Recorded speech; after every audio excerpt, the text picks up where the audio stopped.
Dosa besar menasabkan manusia pada yang bukan ayah kandungnya. Pertanyaan: Assalamualaikum warahmatullahi wabarakatuh. Bagaimanakah hukumnya menasabkan anak pungut atau anak angkat atau anak dari seorang suami yang tidak bertanggung jawab kepada ayah angkatnya atau ayah tirinya atau kepada lelaki lain yang bukan ayah kandungnya sendiri? Atas jawabannya kami ucapkan terima kasih. Wassalamualaikum warahmatullahi wabarakatuh. Baik, jawabannya adalah haram dan termasuk dosa daripada dosa-dosa besar. Oleh sebab itu jangan sekali-sekali menasabkan manusia manusia bukan hewan, manusia kepada yang bukan ayah kandungnya sendiri. Walaupun toh ayahnya itu seorang kafir, seorang murtad, seorang durjana, seorang bajingan, seorang yang dolim, seorang pembunuh, seorang penjahat sekalipun, maka haram bagi siapapun yang disebut manusia menasabkan yang bukan kepada ayah kandungnya sendiri. Walaupun toh ayahnya kafir, maka tetap bin ayahnya itu. Walaupun toh ayahnya jahat, tetap harus bin ayahnya itu. Walaupun ayahnya ini seorang pembunuh, seorang pemerkosa, seorang yang kejahatannya tingkat kakap, maka dia tetap harus mengebinkan, menasabkan dirinya kepada ayah kandungnya. Dasarnya adalah beberapa hadis. Yang pertama, al-awwalu an Sa'd bin Abi Waqqas radhiyallahu anna Nabiy sallallahu alaihi wasallam qala man idda'a ila ghairi abihi wa huwa ya'lamu annahu ghairu abihi fal jannatu 'alaihi haramun. Sesungguhnya Rasulullah sallallahu alaihi wasallam telah bersabda, man idda'a, barang siapa yang mengaku-ngaku, ila ghairi abihi, kepada yang bukan bapak kandungnya, wa huwa ya'lamu, sedangkan dia mengetahui, annahu ghairu abihi, sesungguhnya dia itu bukan bapaknya, fal jannatu, maka bermula surga, alaihi, yaitu tetap atasnya dia, haramun, bermula haram. Jadi barang siapa yang menasabkan orang yang bukan kepada bapak kandungnya sendiri sedangkan dia tahu, maka surga itu haram baginya. Kalau surga haram baginya, maka tempatnya di mana? Ya di neraka. Muttafaqun alaih, hadis ini disepakati oleh Imam Bukhari dan Muslim. Wathani, kemudian dasar dalil yang kedua, an Abi Hurairah radhiyallahu anhu anin Nabi sallallahu alaihi wasallam qala la targhabu an abaikum faman raghiba an abihi fahuwa kufrun. Muttafaqun alaih. Rasulullah sallallahu alaihi wasallam telah bersabda, la targhabu an abaikum, janganlah kalian membenci, janganlah membenci oleh kalian pada bapak-bapak kalian, jangan sekali-sekali. Walaupun bapaknya itu jahat sekalipun, jangan dibenci untuk nasabnya maksudnya. Kalau untuk kelakuannya boleh, tapi nasabnya jangan diputus. Faman raghiba an abihi, maka bermula siapa saja yang benci daripada nasab bapaknya, fahuwa kufrun, maka bermula dia adalah kufrun, kekufuran. Ini kufrun, orang yang membenci nasab bukan kepada bapak kandungnya sendiri adalah kekufuran. Muttafaqun alaih, hadis disepakati oleh Imam Bukhari dan oleh Imam Muslim. Wa tsalitsu, dasar hadis yang ketiga, an Yazid Syarik bin Tariq qala, diriwayatkan dari Yazid bin Syarik bin Tariq, qala, telah berkata oleh beliau Yazid Syarik bin Tariq, ra'aitu Aliyan radhiyallahu anhu 'alal mimbar yaktubu. Ra'aitu, telah melihat oleh saya Aliyan pada Sayyidina Ali radhiyallahu an 'alal mimbari, di atas mimbar, yaktubu, sedang berkhutbah oleh beliau Ali. Fa sami'tu, lalu mendengar oleh saya, kata Yazid Syarik bin Tariq, yaqulu, yaitu sedang berkata oleh Ali. Qala Rasulullah sallallahu alaihi wasallam, telah bersabda oleh Rasulullah sallallahu alaihi wasallam, man idda'a ila ghairi abihi, barang siapa yang mengaku-ngaku kepada yang bukan atau yang selain bapak kandungnya, awing tama ila ghairi mawalihi, atau dia berharap kepada yang bukan walinya sendiri, wali-walinya sendiri, fa alaihi la'natullahi wal malaikati wan nasi ajma'in, maka yaitu tetap atasnya laknatnya Allah dan laknatnya para malaikat dan laknatnya manusia seluruhnya. Jadi barang siapa yang menyandarkan atau mengaku-ngaku kepada yang bukan bapak kandungnya sendiri, atau dia berwali kepada yang bukan walinya, maka dia berhak mendapatkan laknatnya Allah, laknatnya para malaikat, laknatnya para manusia dan seluruhnya. Oleh sebab itu, kalau orang yang sudah dilaknat oleh Allah, sudah dilaknat oleh malaikat, bahkan dilaknat oleh manusia seluruhnya, dia mau di mana? Ya di neraka.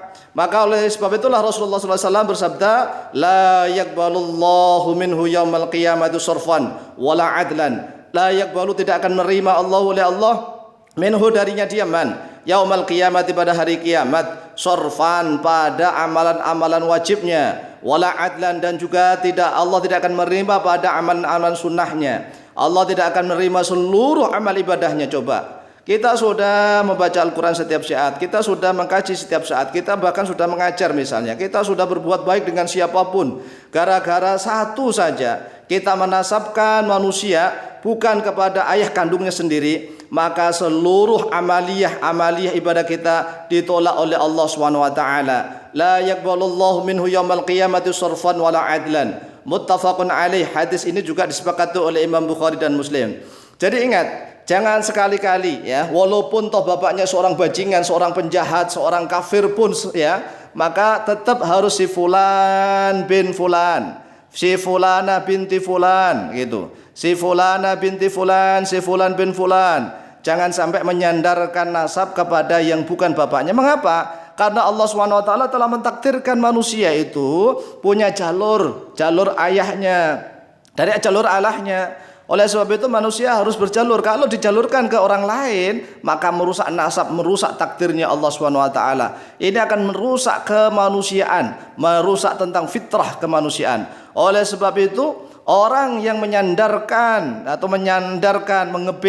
mengebintikan manusia yang bukan kepada ayah kandungnya sendiri, maka akan dilaknat oleh Allah, dilaknat oleh para malaikat, dilaknat oleh manusia. Seluruh amal ibadahnya tidak akan diterima oleh Allah SWT. Sia-sia kita sudah melakukan amal ibadah, amal-amal yang sudah kita usahakan setiap hari, bahkan setiap malam, bahkan kita puasa, sholat dan seterusnya. Gara-gara perbuatan itu kita tidak akan diterima oleh Allah SWT. Oleh sebab itu dosa besar, ya sekali lagi dosa besar, bahkan surga pun diharamkan kepadanya. Kemudian hadis yang kedua, dia termasuk kufrun, ya kufrun, sudah mengkufuri nikmatnya Allah SWT. Kemudian yang ketiga, seluruh amal ibadahnya tidak akan diterima oleh Allah SWT. Mudah-mudahan kita diberikan kekuatan oleh Allah untuk berani dan bangga. Kita anaknya siapapun, kita anak petani, kita anak penjahat. Contohnya Ikrimah. Sahabat Ikrimah itu kan anaknya Abu Jahal, tetapi beliau juga bangga mengebinkan Ikrimah bin Abi Jahal. Walaupun Ikrimah saat masuk Islam menjadi sahabat yang kadang-kadang dianggap sinis oleh sahabat yang lain, Ikrimah tetapi tetap bangga. Walaupun bapaknya itu sebagai musuh Islam, tetapi Ikrimah sebagai seorang pejuang Islam, dia tetap bangga mengebinkan dirinya kepada Abu Jahal. Siapa yang tidak kenal Abu Jahal? Abu Jahal adalah orang yang jahat, tetapi Ikrimah bangga mengebinkan dirinya kepada Abu Jahal. Tidak mungkin Ikrimah mengebinkan kepada yang lain. Kemudian ada nasab yang baik, yaitu Zaid, ya, Zaid bin Harithah. Zaid bin Harithah ini setelah diangkat anak oleh Rasulullah SAW, anak angkat. Kemudian orang-orang menyebutnya bahwa Zaid itu bin Muhammad, Zaid bin Muhammad. Kemudian Allah SWT menegur, jangan sekali-sekali mengebinkan siapapun dengan yang bukan ayah kandungnya. Walaupun Zaid ini diasuh oleh Rasulullah oleh yang paling baik, yang paling takwa seluruh dunia, mulai dari minal awwalina ilal akhirin, tetapi tetap Zaid bin Harithah tidak boleh dibinkan kepada Rasulullah, karena itu memang bukan jalur nasabnya. Ya tetap Zaid bin Harithah, walaupun orang-orang menyebutnya adalah Zaid itu putranya Muhammad Rasulullah SAW. Artinya putra yang betul-betul dibanggakan. Kita boleh memiliki anak-anak angkat sebanyak pun. Kemudian juga kita boleh memiliki ayah-ayah angkat sebanyak seberapapun. Bagaimana mereka saling mencintai, saling kasih sayang sebagaimana anak kandung sendiri atau ibu kandung sendiri atau ayah kandung sendiri dalam hal kasih sayang.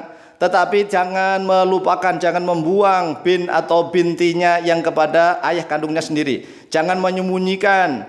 Ya, kita harus bangga. Sebagaimana Ikrimah setelah dia masuk Islam kan bangga, walaupun dia itu anaknya Abu Jahal, tapi tetap bangga.